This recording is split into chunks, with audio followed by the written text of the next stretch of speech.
अस्सलाम वालेकुम दोस्तों, आज के हमारे इस वीडियो का टॉपिक है what is pip in forex trading. पिप्स किसे कहते हैं और पिप्स का वर्ड क्यों यूज़ होता है। हम इतने डॉलर अर्न किए या इतने पैसे हमने कमाए, ये वर्ड हम क्यों नहीं यूज़ करते, जबकि हम हर वीडियो में भी पिप का वर्ड यूज़ करते हैं। मोस्टली आपने देखा होगा मेरी जो वीडियो थी टाइम फ्रेम वाली, तो उसमें हमने पिप का वर्ड उसमें आपको बताया था कि H1 पे आप इतने पिप्स अर्न करोगे और M30 पे आप इतने और फलां आपने इतने पिप्स अर्न करने हैं।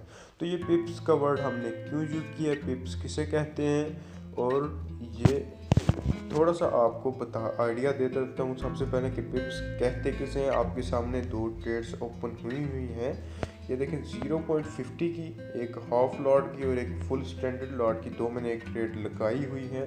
तो इससे आपको थोड़ा सा पिप का बता देता हूँ। ये देखें मार्केट का जो ओपनिंग प्राइस थी, ये देखें वो है 1.13034 में मैंने ऑर्डर लगाया था। तो मार्केट जब मूव करेगी 1.13044 पे, तो एक पिप का मुझे प्रॉफिट होगा, यानी 10 पॉइंट की मूवमेंट होगी तो एक पिप बनेगा। दोस्तों आपको बात अब क्लियर हो गई होगी, यानी कि 1.13034 पे मार्केट है, तो यहाँ जब होगा 1.13044 तो मुझे एक पिप का प्रॉफिट होगा और 0.50 स्टैंडर्ड लॉट पे मुझे 50 सेंट्स का। तो अब हमने पिप का वर्ड क्यों यूज़ करना है, हमने यूज़ नहीं करना कि हमने इतने डॉलर अर्न किए और इतने डॉलर अर्न नहीं किए। दोस्तों देखें, दोनों ट्रेड हैं लगाई हुई है मैंने, मार्केट की मूवमेंट तेज़ है, थोड़ा सा आगे पीछे हो गई है प्राइस एक्शन, दोनों का जो है ना वो सेम प्राइस पे दोनों ओपन हुई है, दोनों का कोई इतना खास डिफरेंस नहीं है। ओपनिंग जो है ना कीमत में, ओपनिंग प्राइस में एक 0.50 की लॉट है तो एक 1 की लॉट है, दोनों में कोई इतना खास डिफरेंस नहीं है।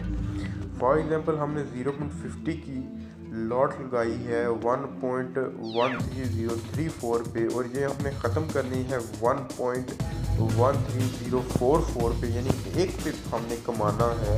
तो हमें उसमें प्रॉफिट कितना होगा, 0.50, यानी 50 सेंट्स हमें प्रॉफिट होगा, कह सकते हैं, सॉरी हमें $5 का प्रॉफिट होगा। इसी तरह हमने स्टैंडर्ड लॉट लगानी है, अगर एक की हमने यहाँ जैसे लॉट लगाई हुई